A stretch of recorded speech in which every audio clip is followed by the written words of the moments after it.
My name is Rebecca Davis, and at 24, I thought I was living my dream as a medical student at Westlake University.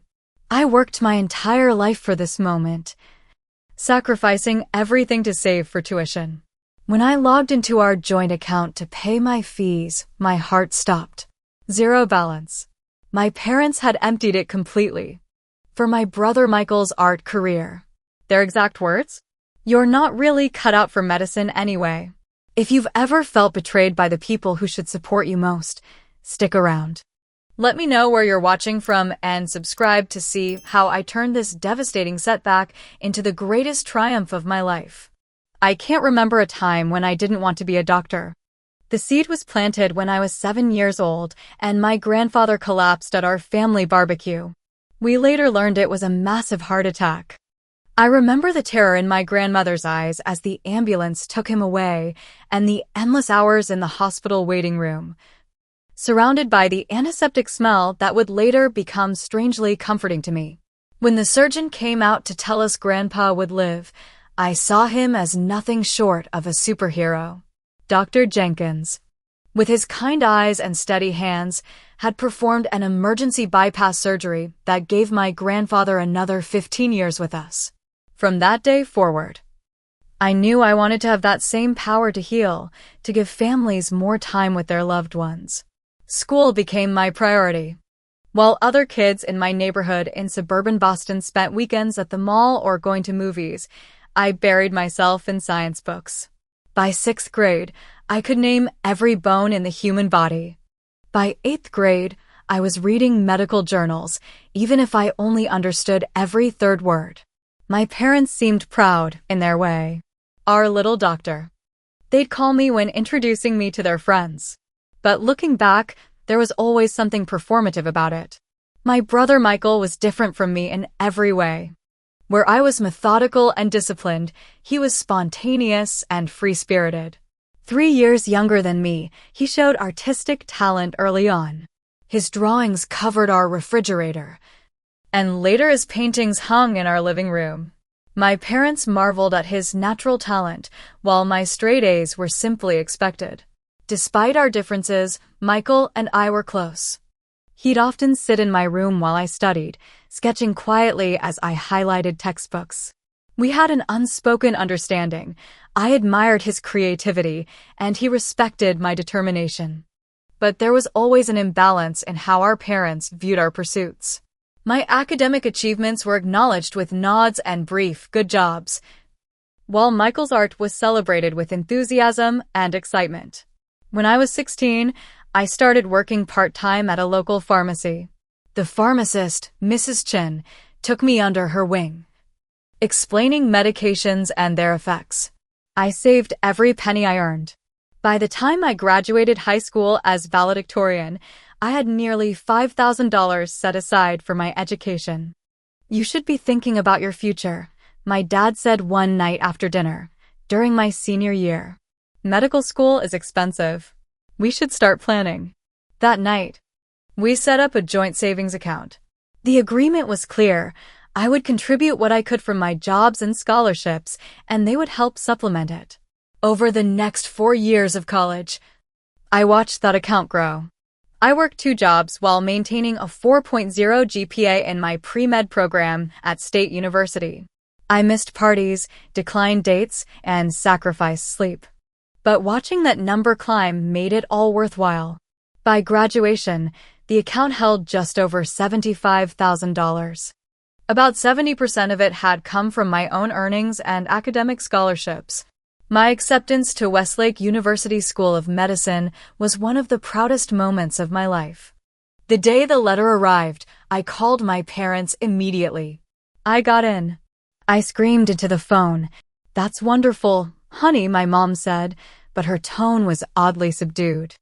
"Your brother just got selected for a youth art exhibition downtown. We're heading there now. Can we celebrate your news tomorrow?" I brushed it off at the time. That was just how things had always been. Michael's accomplishments somehow always took center stage, but I was used to it. Besides, I was too happy about my acceptance to let anything dim my excitement. My first year of medical school was everything I'd hoped for and more challenging than I'd imagined. The workload was intense, the material complex, and the competition fierce. But I thrived under pressure. By the end of my first year, I was in the top 10% of my class. Summer break came, and I returned home for a brief visit before starting a research internship. Michael had just graduated from art school with a Bachelor of Fine Arts. His work had evolved from realistic paintings to abstract installations that, frankly, I didn't understand. But they seemed to resonate with people in the art world. "I've been thinking about moving to New York," he announced at dinner one night. "That's where the real art scene is. I need to be there to make connections. New York is expensive." I pointed out, "Do you have a job lined up?" "I need to focus on my art," he said, as if that answered the question. "I can't be distracted by some day job." I glanced at my parents, expecting them to give him the same lecture about responsibility they'd given me since childhood. Instead, they exchanged a look I couldn't quite interpret. "We'll figure something out," my father said, patting Michael's hand. "Your talent deserves a proper chance." I felt a twinge of unease, but pushed it aside. I had my path, and Michael had his. I returned to school for my second year, throwing myself back into my studies with renewed dedication. The medical school fund continued to grow, and I felt secure knowing that my tuition was covered for the next payment. Little did I know that everything was about to fall apart. The day I discovered the betrayal started like any other. It was a Tuesday in late October, and I had just finished an exhausting anatomy lab. Tuition for the next semester was due in 2 weeks, and I wanted to make sure everything was in order. Sitting at my desk in my small apartment, I logged into the joint account online. At first, I thought there must be some mistake. Where the balance should have shown $78,000 and change, it displayed 0. I refreshed the page. Still 0. My heart began to race as I clicked through to the transaction history. 3 large withdrawals had been made over the past month, completely draining the account. All of them authorized by my father. With shaking hands, I called the bank's customer service number. "Yes, Ms. Davis, those transactions appear to be legitimate." The representative confirmed after verifying my identity. The withdrawals were made in person at our Boston branch by the primary account holder, Robert Davis. "But that's impossible," I said, my voice rising. "That money was for my medical school tuition." My father wouldn't. But even as I said it, I remembered the look my parents had exchanged at dinner. My father's promise to figure something out for Michael. I ended the call and immediately dialed my parents' number. My mother answered on the 4th ring. "Rebecca? Is everything okay? You never call in the middle of the day." "The money is gone," I said, not bothering with pleasantries. "All of it? The medical school fund?" A long silence followed. In the background, I could hear my father asking who was calling. "Your father and I were going to talk to you about that," she finally said, her voice deliberately calm. Michael needed startup money for his studio in New York. It was a once-in-a-lifetime opportunity. The space became available suddenly, and we had to act quickly. I couldn't believe what I was hearing. That money was for my tuition. I worked for years to save it. "You're smart, Rebecca. You'll figure it out," she said dismissively. "There are loans, scholarships. Michael needs this chance now. His art can't wait." "And my medical degree can?" I asked, incredulous. My father had taken the phone. "Look, Rebecca, we've always supported your ambitions, but let's be realistic. Medical school is brutally competitive. We're not sure you're really cut out for it anyway." His words hit me like a physical blow. Not cut out for it? I was in the top 10% of my class at one of the most prestigious medical schools in the country. "I've been working toward this my entire life," I said, my voice breaking. "How could you do this to me?" "Michael has real talent," my father continued as if I hadn't spoken.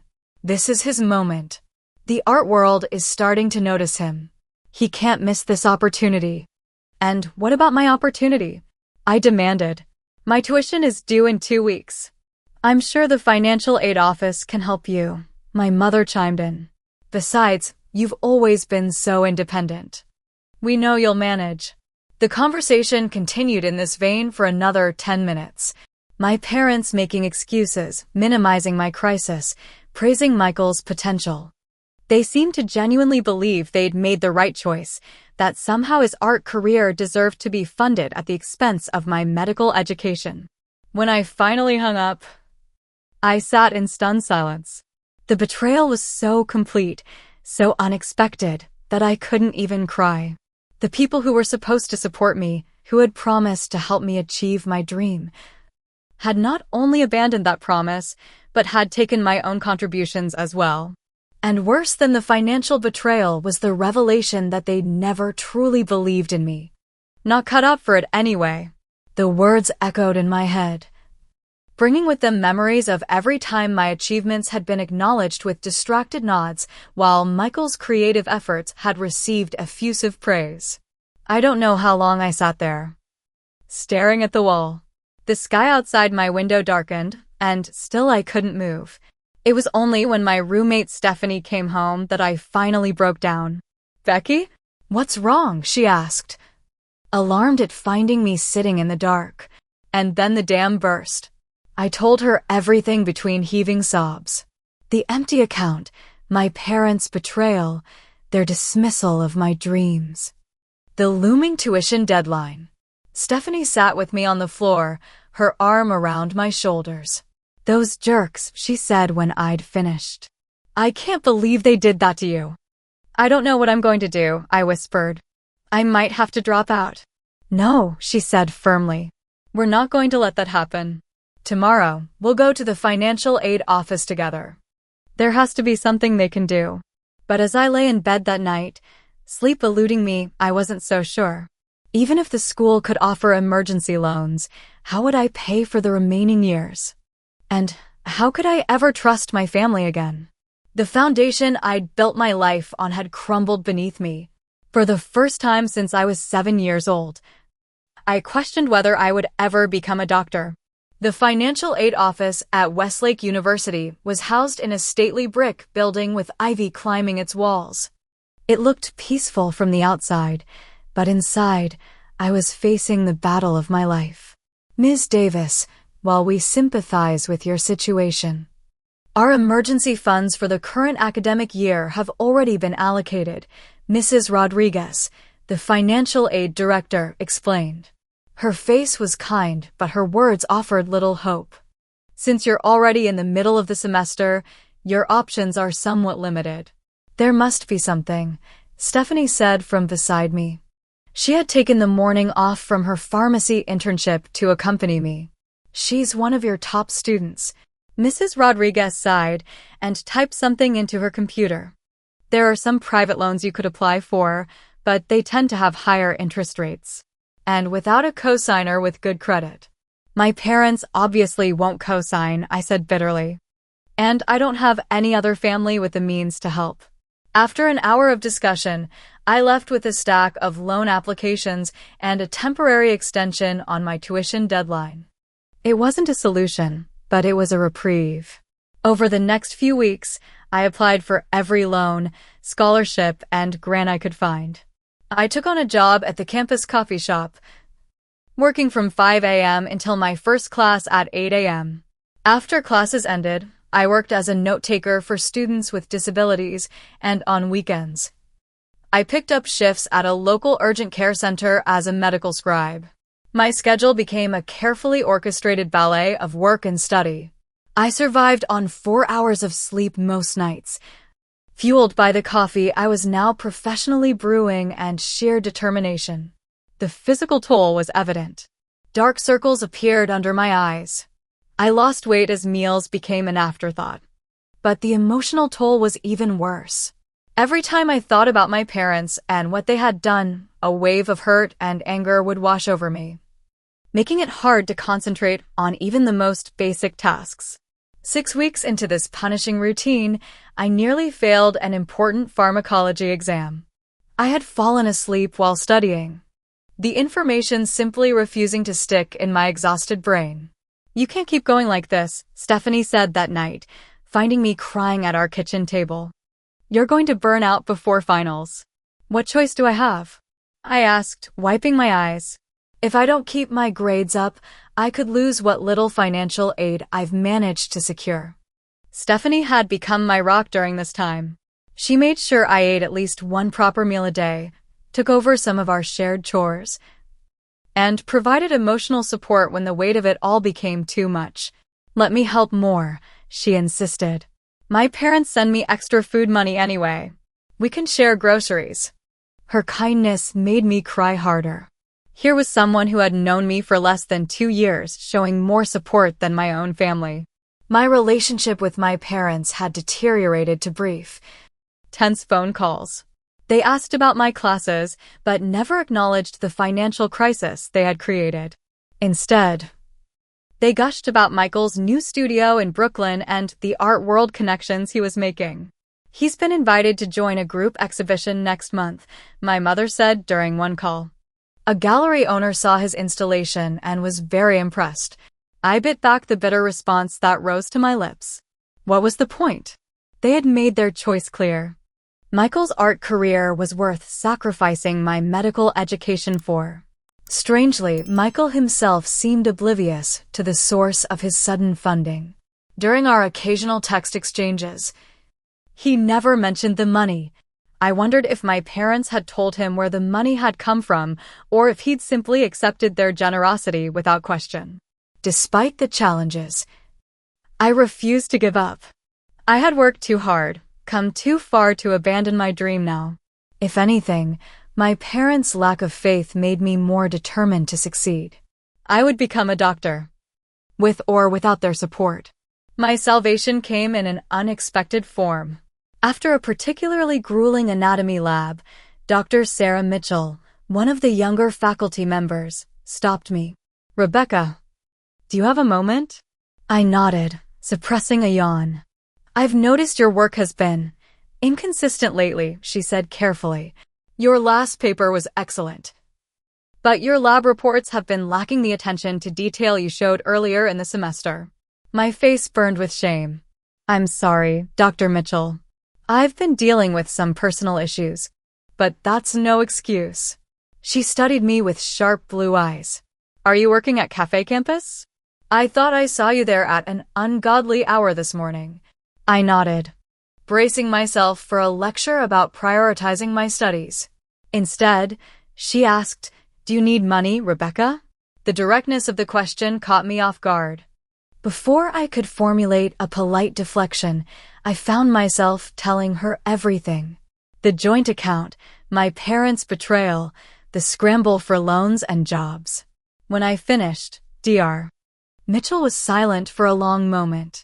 Then she said, I need a research assistant for my study on cardiovascular regeneration. It pays a stipend. Not enough to cover full tuition, but it might help you reduce some of those work hours. I stared at her, hardly daring to believe what I was hearing. Dr. Mitchell's research was cutting-edge and highly competitive. Such positions were usually reserved for third- or fourth-year students. Are you serious? I asked.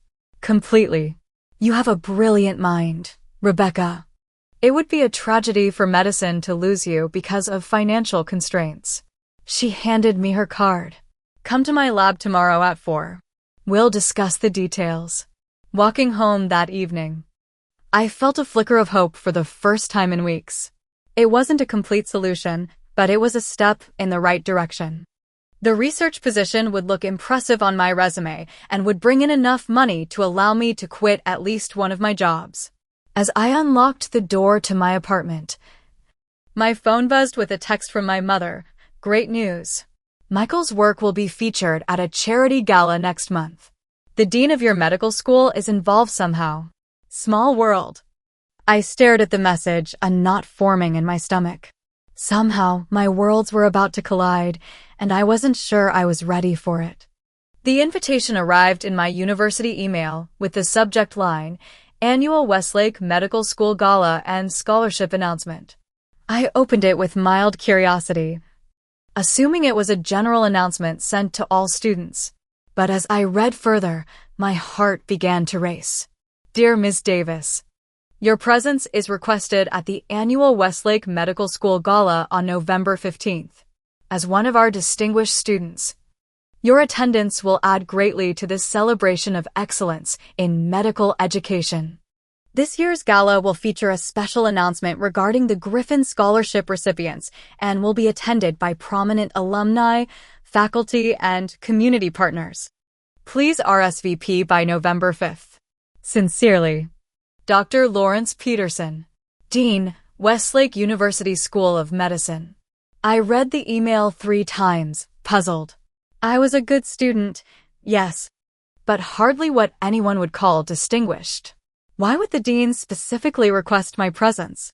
As I pondered this, another email arrived, this one from my mother. The subject line made my blood run cold. Exciting news about the gala. Rebecca. Wonderful coincidence.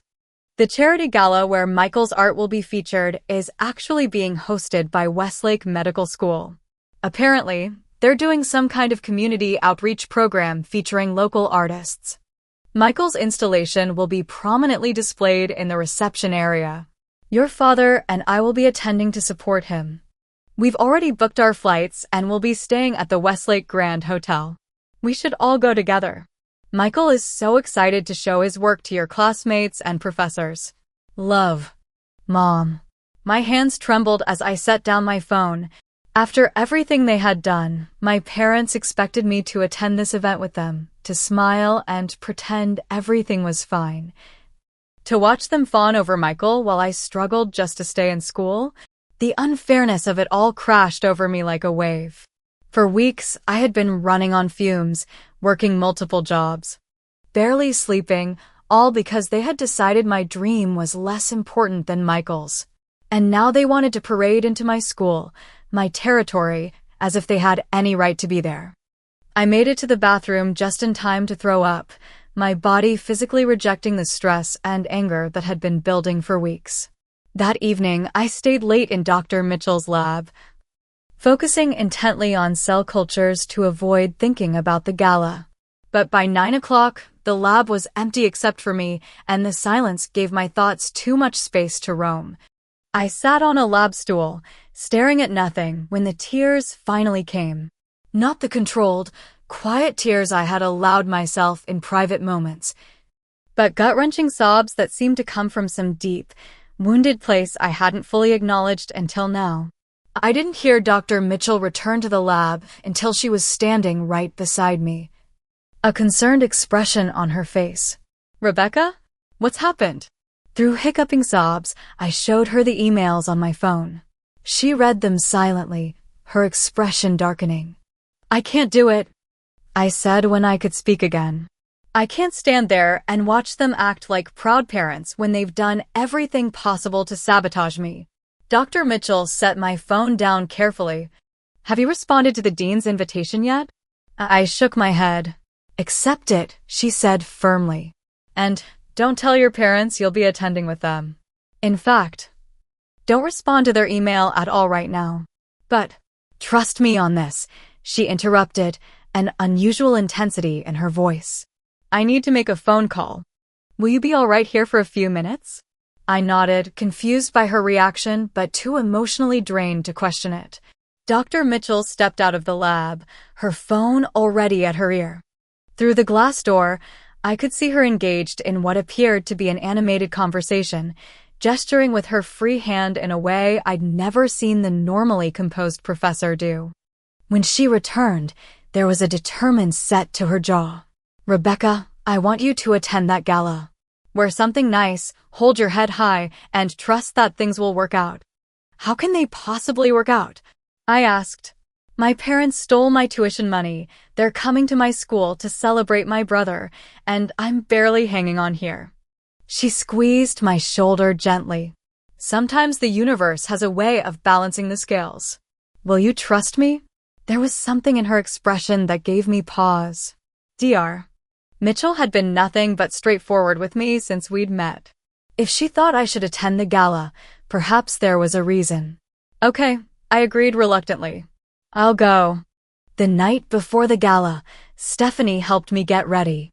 I owned exactly one formal dress, a navy blue sheath I'd worn to a cousin's wedding 2 years earlier.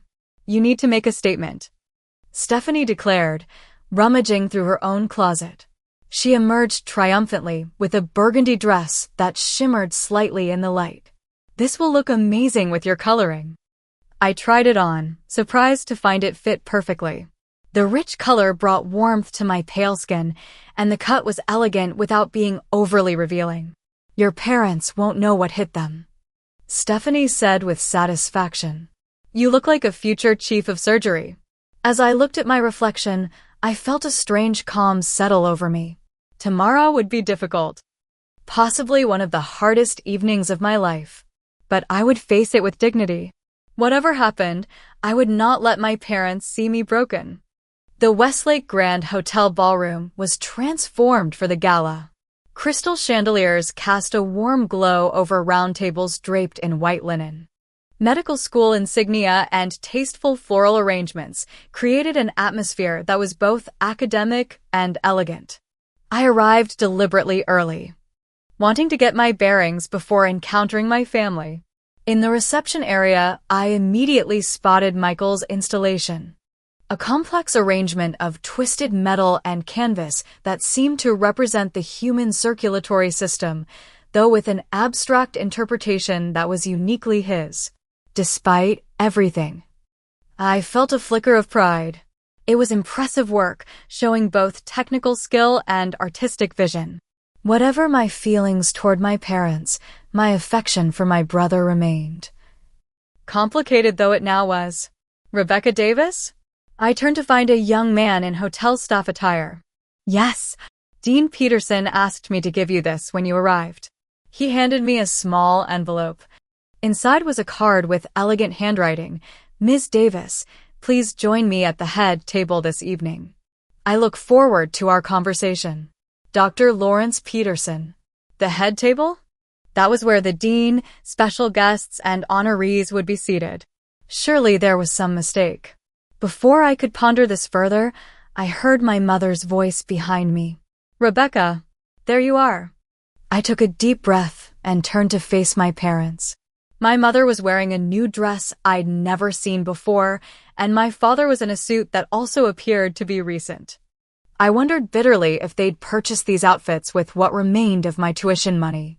"We've been trying to reach you," my father said, leaning in for a hug that I stiffly accepted. "Didn't you get your mother's email about the gala?" "I've been busy," I replied coolly. "Working multiple jobs to stay in school tends to fill my schedule." My mother's smile faltered, but she quickly recovered. "Well, you're here now. Come see Michael's installation.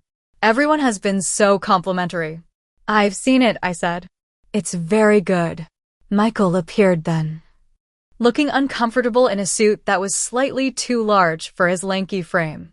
His eyes met mine with a mixture of happiness and uncertainty. "Becky," he said, using my childhood nickname. "I didn't know if you'd come." Something in his tone made me pause. There was genuine affection there, but also guilt? Had he finally learned where the money for his studio had come from? "I wouldn't miss it," I said, softening slightly. "Your work is impressive, Michael." He started to say something else, but my mother interrupted. "We should find our table. The program will be starting soon." "Actually," I said, holding up the card I'd received, "I've been asked to sit at the head table with Dean Peterson." My parents exchanged surprised glances. "The head table?" my father repeated. "Why would they seat you there?" The dismissive tone in his voice rekindled my anger. "Perhaps because I'm a student at this medical school," I said sharply. "Unlike the two of you, the faculty here actually seems to value my presence." Without waiting for their response, I turned and walked toward the head table where several professors, including Dr. Mitchell, were already seated. She gave me a subtle nod as I approached. "Ms. Davis," came a deep voice from behind me. I turned to find Dean Peterson himself, a tall man with silver hair and keen eyes. "I'm delighted you could join us this evening." "Thank you for inviting me, sir," I said, still confused about why I was receiving such attention. "It's an honor to be seated at your table." "The honor is mine," he replied, his eyes twinkling as if sharing a private joke. "Dr. Mitchell has told me a great deal about you." Throughout the dinner, I was acutely aware of my parents watching from their table across the room. They were seated with several other parents and some junior faculty members, while Michael had been placed with a group of the other featured artists. The conversation at the head table flowed easily, with discussions about recent medical breakthroughs and the future of healthcare. Several times, senior faculty members referred to research papers or medical cases I had studied, asking for my opinion as if I were a colleague rather than a struggling second-year student. Ms. Davis showed remarkable insight in her analysis of the Harrington case, Dr. Edwards, the neurology department chair, commented at one point. Her paper on alternative treatment protocols was quite innovative. I blushed, both flattered and bewildered. How did Dr. Edwards even know about that paper? It had been a minor assignment in a class of over 100 students. As dessert was being served, Dean Peterson rose to approach the podium. The ballroom fell silent as he adjusted the microphone. Distinguished guests, esteemed faculty, students, and supporters of Westlake University School of Medicine, welcome to our annual gala. He began. Tonight, we celebrate excellence in medical education and the bright future our students represent. He continued with updates about the school's achievements, new research initiatives, and community partnerships. Then, his tone shifted slightly. Each year at this gala, we announce the recipients of the prestigious Griffin Scholarship, which covers full tuition and provides a research stipend for students who demonstrate exceptional promise. This year, I'm particularly excited about our selection. My heart was pounding now, though I couldn't have explained why. Surely he wasn't about to announce. The Griffin Scholarship was established to recognize not only academic excellence, but also perseverance in the face of adversity. This year's recipient exemplifies both qualities in remarkable measure. Dean Peterson's gaze swept across the room before landing directly on me. Rebecca Davis has maintained a position in the top 5% of her class while overcoming extraordinary personal challenges. Her research with Dr. Mitchell on cardiovascular regeneration has already yielded promising results, and her dedication to medicine is unwavering. I felt as if the air had been sucked from the room. Me? The Griffin Scholarship? What makes Ms. Davis's achievements even more impressive, the dean continued, is that she has accomplished all this while working multiple jobs, often on little sleep, and without the family financial support many of our students rely on. A murmur ran through the crowd. From across the room, I could see my parents' shocked expressions, their faces draining of color as the dean's words sank in. "Ms. Davis, would you please join me at the podium?" My legs moved automatically, carrying me forward even as my mind struggled to process what was happening. As I reached the podium, Dean Peterson shook my hand warmly, presenting me with an official certificate. "The committee was unanimous in their selection," he said, both to me and to the audience. "Your resilience and dedication to medicine are exactly what this scholarship was created to recognize and support." The applause was thunderous, led enthusiastically by Dr. Mitchell and the other faculty members at the head table. Dean Peterson gestured to the microphone. "Would you like to say a few words?" Somehow, I found my voice. "Thank you, Dean Peterson and the Scholarship Committee, for this incredible honor. The past few months have taught me that the path to becoming a doctor isn't always straightforward, but each obstacle has only strengthened my resolve." I paused, my eyes finding Stephanie in the crowd, then Dr. Mitchell.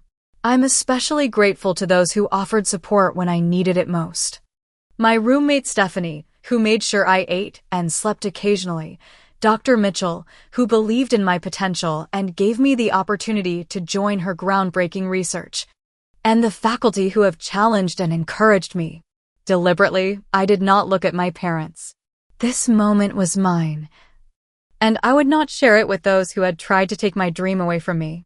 As I returned to my seat, I was met with handshakes and congratulations from everyone at the head table. Dr. Mitchell squeezed my hand, whispering, "I told you the universe has a way of balancing the scales." The rest of the evening passed in a blur of congratulations and introductions to alumni who offered mentorship and connections. It was only as the event was winding down that my parents and Michael approached me, hovering awkwardly at the edge of a conversation I was having with a cardiothoracic surgeon. "Rebecca," my mother began, her voice unnaturally high. "We had no idea about the scholarship." "Congratulations.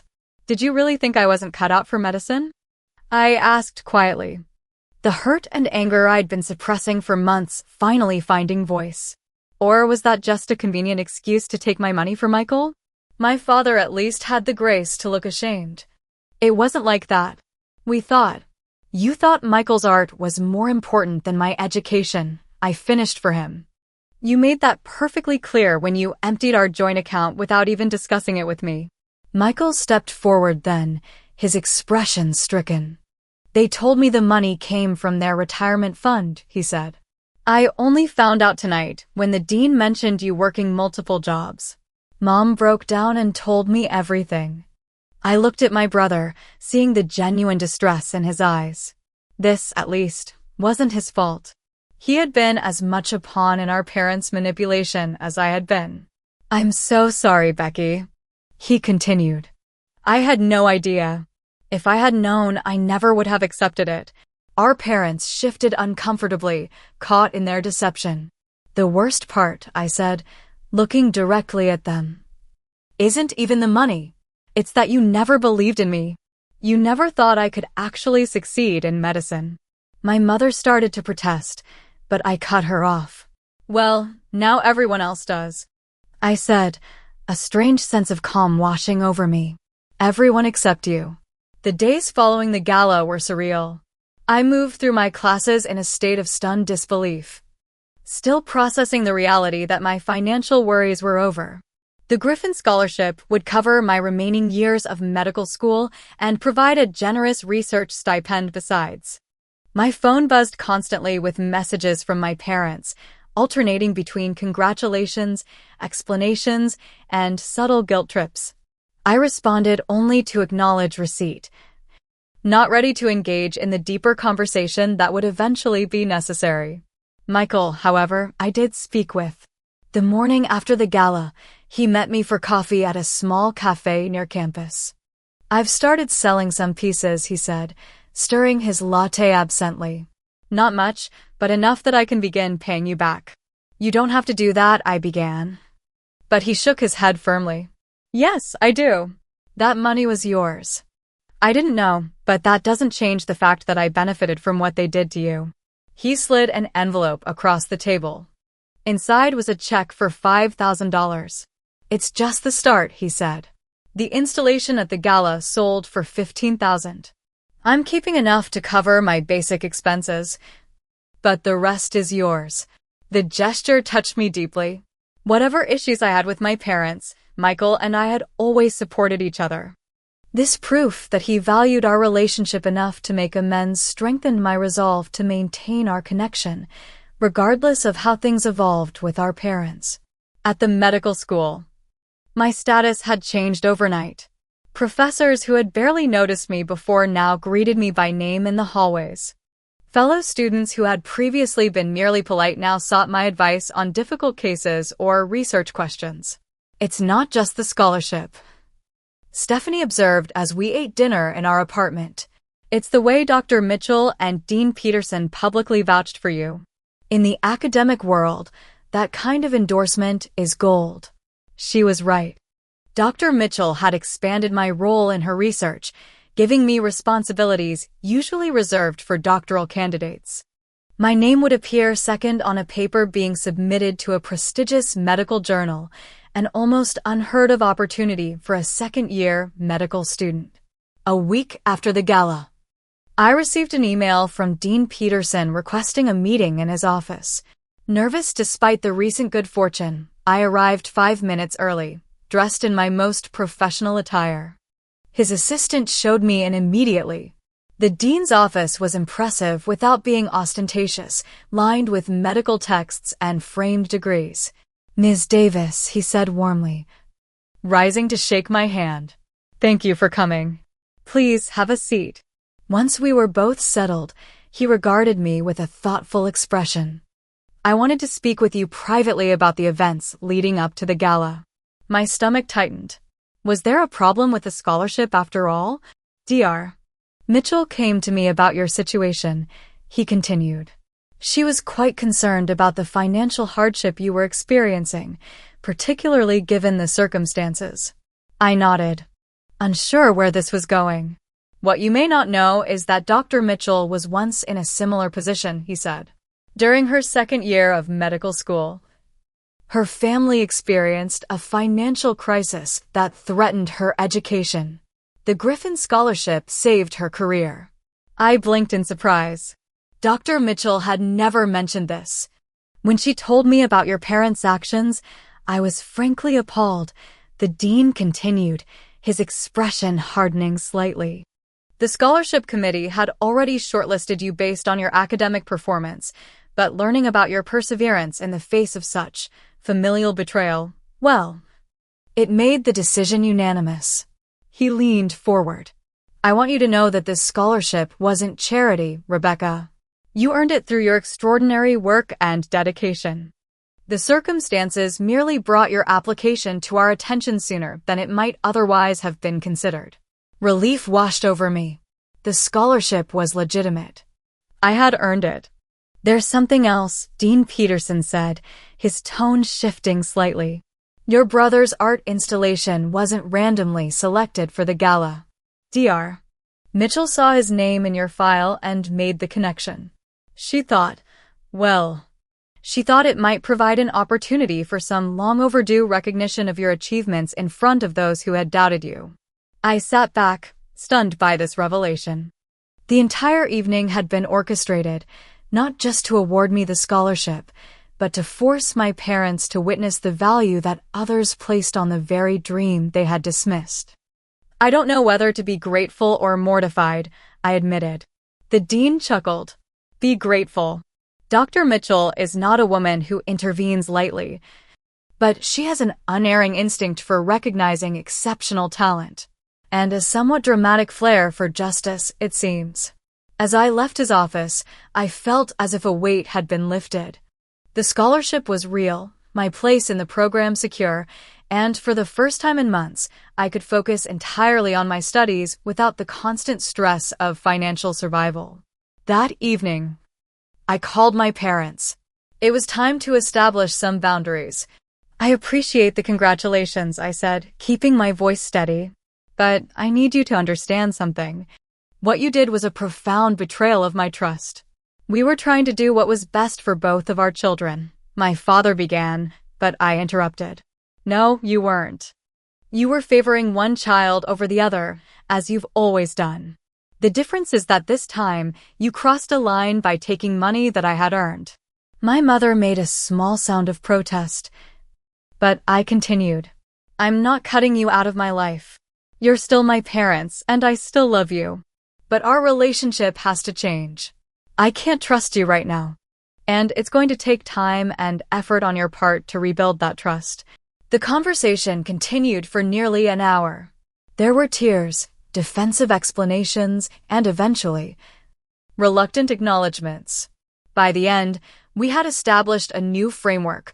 I would maintain contact but keep firm boundaries. They would respect my independence and refrain from comparing me to Michael or dismissing my career path. It wasn't perfect, and a healing would take time, but it was a start. The following day, Michael called with news that his portion of the gala exhibition had led to a legitimate opportunity with a small but respected gallery in Brooklyn. "It's not the overnight success Mom and Dad were hoping for," he said with a self-deprecating laugh, "but it's a real step forward. One I'm earning on my own merits, not with my sister's tuition money." "I'm happy for you, Michael," I said sincerely. "Your work deserves recognition." "And so does yours," he replied. "You're going to be an amazing doctor, Becky. I've always known that, even when Mom and Dad seemed to doubt it." His words healed something in me that I hadn't realized was still broken. Through all the years of feeling second best, at least my brother had believed in me. The months following the gala brought changes I could never have anticipated. With the Griffin Scholarship providing financial security, I was able to quit my jobs at the coffee shop and urgent care center, focusing entirely on my studies and research with Dr. Mitchell. My relationship with my parents evolved slowly. We established a routine of weekly phone calls, keeping the conversations light at first, gradually working toward more meaningful exchanges. The healing wasn't instantaneous or easy, but it was happening. About 3 months after the gala, my parents visited campus again. This time, there was no art exhibition, no gala, just a simple lunch at a restaurant near my apartment. "We've been doing a lot of thinking," my father said as we waited for our food, "about how we've treated you over the years." I remained silent, giving him space to continue. "We never meant to make you feel less important than your brother," he said. "But looking back, I can see how our actions sent that message." My mother reached across the table for my hand. "We were wrong about so many things, Rebecca, especially about you not being cut out for medicine. The truth is, we were scared." "Scared of what?" I asked, genuinely puzzled. "Of losing you," she admitted. "Medicine is such a demanding field. We watched you work so hard, sacrifice so much, and we worried that you were missing out on life." Michael's path seemed easier somehow, more joyful. "My path brings me joy," I said firmly. "Different kinds of joy, maybe, but it's what I've always wanted." "We see that now," my father said. "And we're proud of you. Not just because of the scholarship or the recognition, but because of your determination. You didn't give up, even when we failed you." It wasn't a perfect apology, but it was honest. And for the first time, I felt they were really seeing me not as Michael's sister or as their little doctor, but as Rebecca, a woman pursuing her own dreams on her own terms. After lunch, I showed them Dr. Mitchell's lab and explained the research we were doing on cardiovascular regeneration. They asked thoughtful questions and seemed genuinely interested, a stark contrast to their previous dismissive attitude toward my work. As promised, Michael continued to repay the money, sending checks as his artwork sold. By the end of my second year, he had returned nearly half of what had been taken. More importantly, our relationship strengthened, freed from the competitive dynamic our parents had inadvertently fostered. Dr. Mitchell became more than a research supervisor. She became a mentor and friend. Under her guidance, our paper on a novel approach to heart tissue regeneration was published in the Journal of Cardiovascular Medicine, earning recognition from the broader medical community. "You have a natural talent for research," she told me one evening as we reviewed data in the lab. "Have you considered pursuing an MD-PhD track?" The idea had never occurred to me, but once planted, it took root.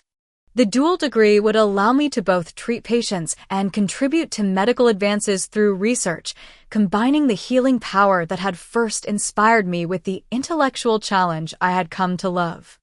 Stephanie remained my steadfast supporter throughout it all. When I was accepted into the MD-PhD program at the beginning of my third year, she organized a small celebration, inviting Dr. Mitchell and a few close friends from medical school. To Rebecca, she toasted, raising her glass, who proved that it's not about how many times you get knocked down, but how many times you get back up. As graduation approached, I reflected on the journey that had brought me here. The betrayal that had nearly derailed my medical career had ultimately led to opportunities one might never have had otherwise. The Griffin Scholarship, the research with Dr. Mitchell, the publication, the MD-PhD track. My parents attended my white coat ceremony, sitting proudly in the audience as I was called forward. Michael was there too, having taken time off from preparing for his first solo exhibition to fly in for the event. After the ceremony, as we gathered for photos, Dean Peterson approached our group. "Dr. Davis," he said, addressing me with the title I would soon officially earn. I understand you've accepted the residency position at Massachusetts General. Yes, sir, I confirmed. It was one of the most prestigious residency programs in the country, and my acceptance had been another moment of validation. They're fortunate to have you, he said. Though we had hoped to keep you here at Westlake for your residency. I felt it was important to return to Boston, I explained, glancing at my family. To come full circle, in a way. He nodded in understanding. Well, their gain is our loss. But remember, there will always be a place for you here.